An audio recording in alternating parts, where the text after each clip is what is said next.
MMA has got to be the most unforgiving sport ever. Any slight mistake and you risk getting, well... Risk getting knocked out! Oh my God!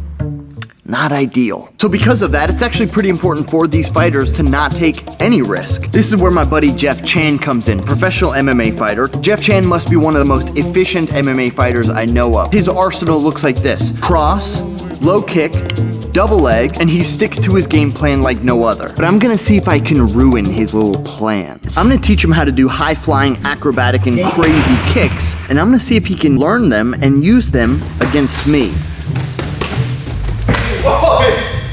I'm not that good, so he has a chance, to be honest. The next step, I guess, would be to head to Brooklyn.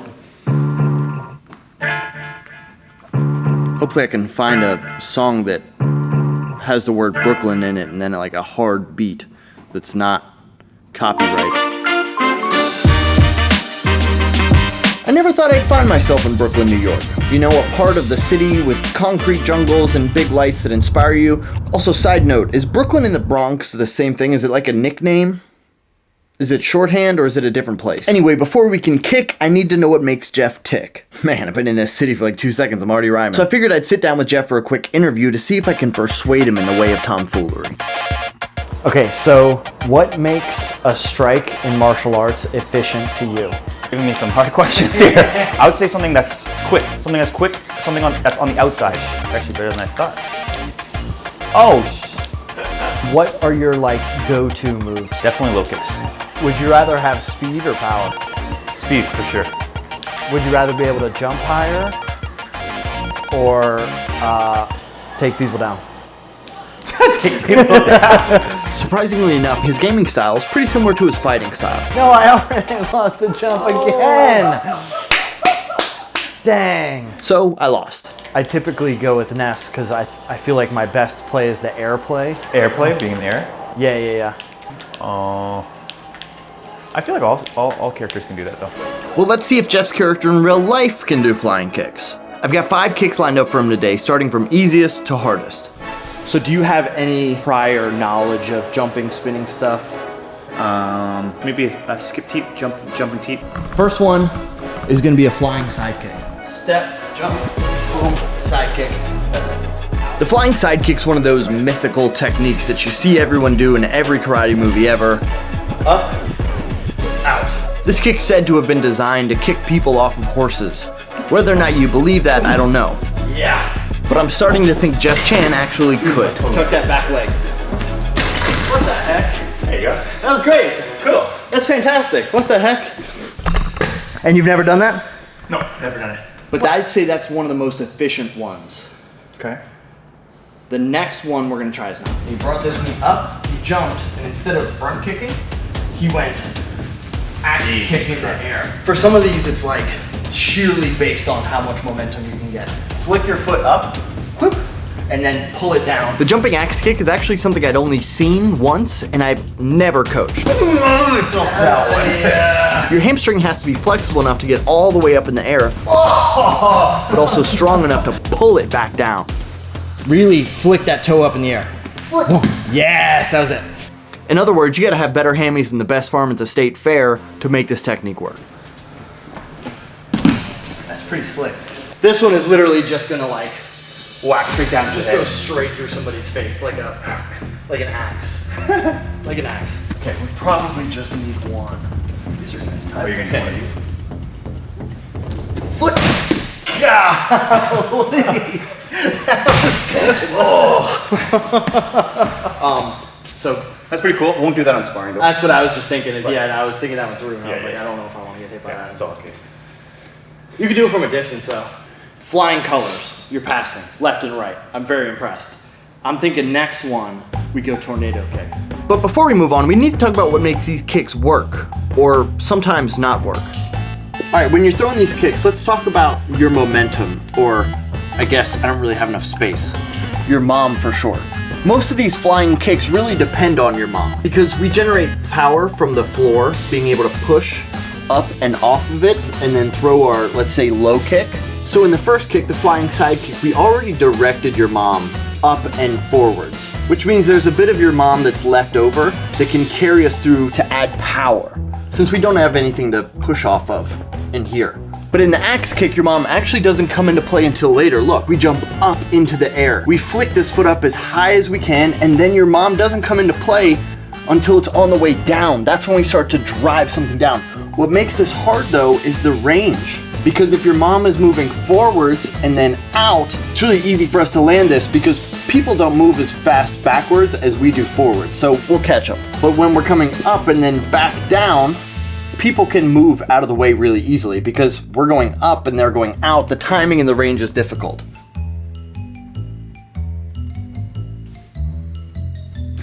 It kind of looked like I was talking about your mother. Some of these techniques Jeff picked up incredibly easy. This is honestly the quickest I've had anybody pick this stuff up. Thank you. The jump spin crescent kick is my favorite kick, and once you understand where to place your feet and when to release your outside crescent leg, it's game over. So when I take the step out, it's gonna allow me to turn my hips first. Beautiful. It's like you floated. And then extend on that crescent. Yes, that's it. Beautiful. Yes, that's it. The same goes for the two-touch back kick. Once you can figure out the dynamic of kicking, spinning, and then kicking again, it's one of the easier techniques to land. Surprisingly, they're not as hard as I thought. I thought they used to be a lot harder. Yeah. I used to lack a lot of flexibility, and for the last 2 years, I've literally been stretching every day. Wow. For the last 2.5 years. Yeah. I'm like still really far from the splits, and I feel like I can't get any further. Okay. But I've gotten to a point where like I can throw high kicks pretty easily. Yeah. And with the flexibility and mobility, these are not as hard as I thought. Yeah. But I used to struggle really badly. So when you first said flying kicks, I was like, don't think I can do it. From here, you're gonna jump and switch and put your back leg on the bag and put this foot down. Just like that, yes. Hey. What is he? Yes, that one was clean. heel. That was good. Also, obviously, I'm cutting out a lot of the information and details that I'm putting out. If you want, I have the whole uncut version of me teaching Jeff in my members page. So if you pay $2.99 a month, you get access to these uncut videos like this one, like this karate one, or this Wing Chun one. There are much longer versions of the video I already have that have much more information. I'm pretty good at teaching this stuff, and don't just take my word for it. Yes, You're a very good instructor. Thank you. I'm thinking next one, we go tornado kick. Let's start with the right foot forwards then. Okay. I'm gonna turn this front foot all the way around until I get to here. Jump, switch, roundhouse. Jump. As far as tornado kick, I'm actually kind of a fan of how well this works. It's essentially just a roundhouse kick with a very fancy setup. What the heck? The range at which you would do this kick, there's not a lot of risk that can happen. Yes, you're turning your back, but it's for such a brief moment that you're honestly gonna be fine.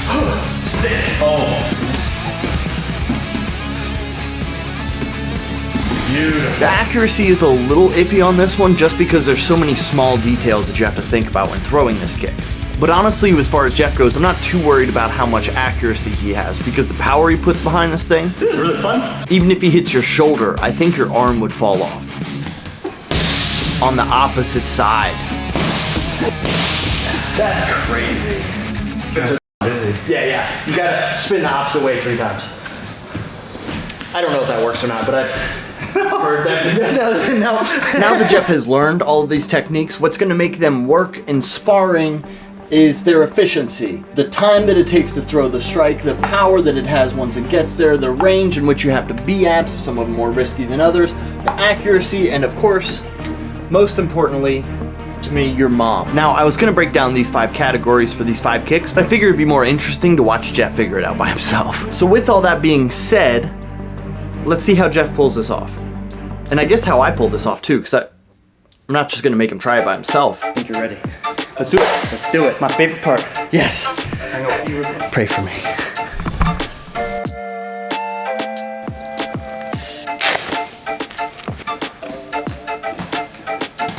Oh, the pressure right off the bat.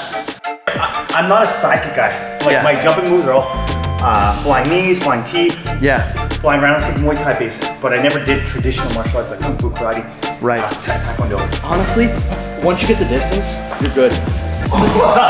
Like the technique itself, when it comes down to efficiency, the better the technique, typically the less you score.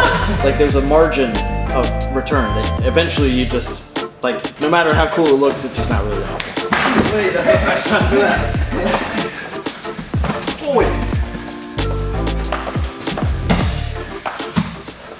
That was pretty.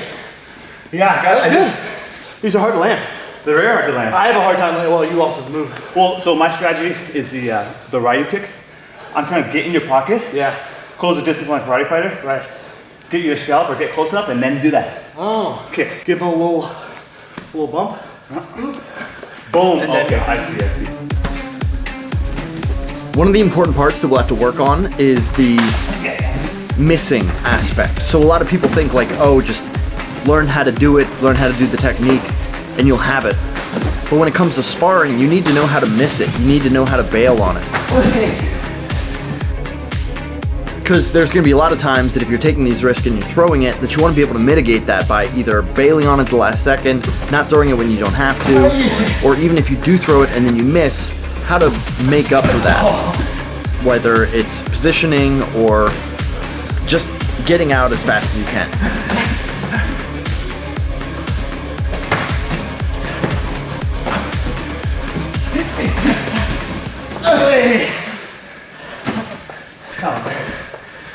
The two touches are really hard. The tornado kick was there for you. Yeah. The only difference is your head's going to the off side. kilter, which is kind of how you spar. You spar with your head off the off center the side. line, one or either way.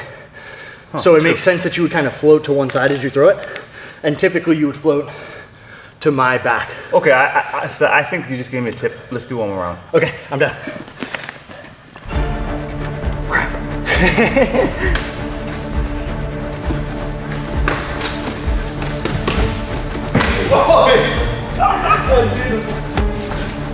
Oh, hey.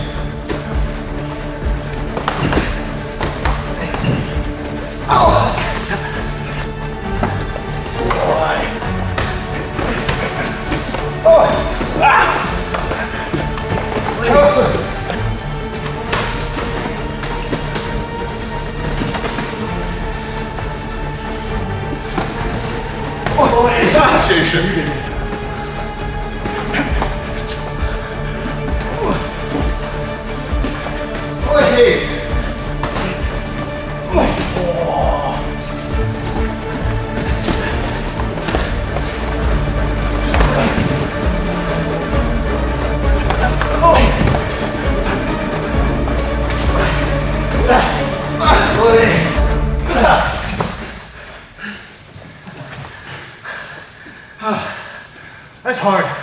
Very hard. Oh my gosh. Now, Jeff doesn't need to throw these kicks. The skills and abilities that he has are well far and beyond what he needs in everyday life. But what he actually picked up from all of this is something that he probably does enjoy to be a part of his everyday life. That's really good. That's really good. This is really fun. Is this good stuff? See, this is why everybody does right. So practice the stuff that makes you get better at fighting, practice the double legs, the crosses, the low round kicks, but also do some stuff that you have fun doing. Maybe it is those other things, but open your mind, be free, be willing to do all this crazy stuff, even if it is risky, maybe not in times where it gets you in physical trouble. Ooh, look at that timing. No, I already lost the jump again. Dang. Thanks for watching, subscriber, I'll kick you. Bow!